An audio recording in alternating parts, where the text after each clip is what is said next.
as I read this verse, this chapter many times, the word that stood out for me was the word you. It is interesting that in 25 verses, Moses repeats the word you 76 times. There must be a message for us there. Who is this you? And why is this you important? The you in this passage, the Lord says that you will do this command. That you is the nation of Israel. The particular ones who are going to cross the river Jordan to inherit the land.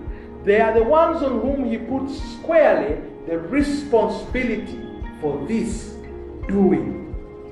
Moses is commanded to teach the nation that you is charged with a high responsibility to learn and do. So today we read and the responsibility comes to us. Verse 2, that you who claim to know God, who are born again, who are baptized, you may fear the Lord your God. You and your son and your son's son, by keeping all its statutes and its commandments, which I command you all the days of your life, and that your days may be long. That's a promise. Verse 3, hear, listen, O Israel, and be careful to do them, that it may go well with you, and that you may multiply greatly, as the Lord, the God of your fathers, has promised you, in the land that is flowing with milk and honey.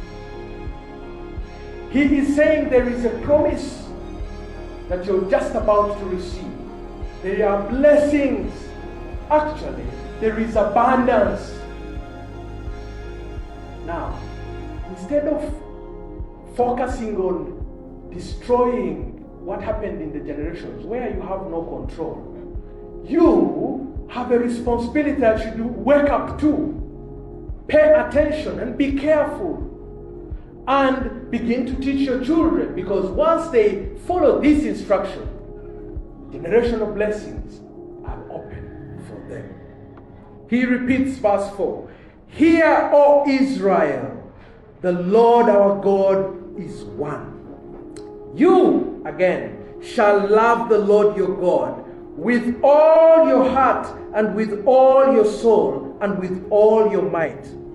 And these words that I command you today, you shall be on your heart. Now, every parent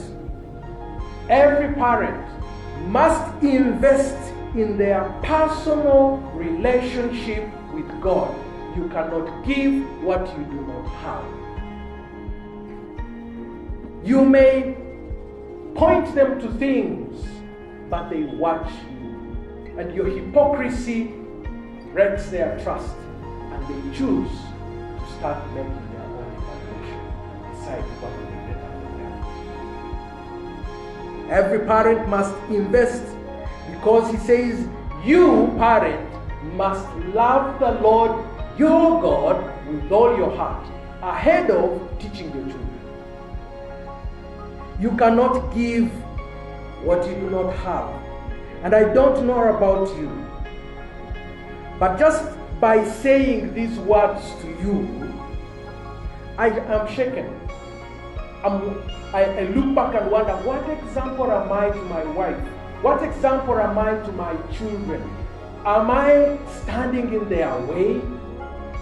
Or am I enabling their connection with God? I feel like crying and saying, God help me, God help me, God help me. That's the confession that Trip is talking about. Difficult task this is. But the good news is a gracious God slow to anger, abounding in love. A gracious and patient God who is so patient with me.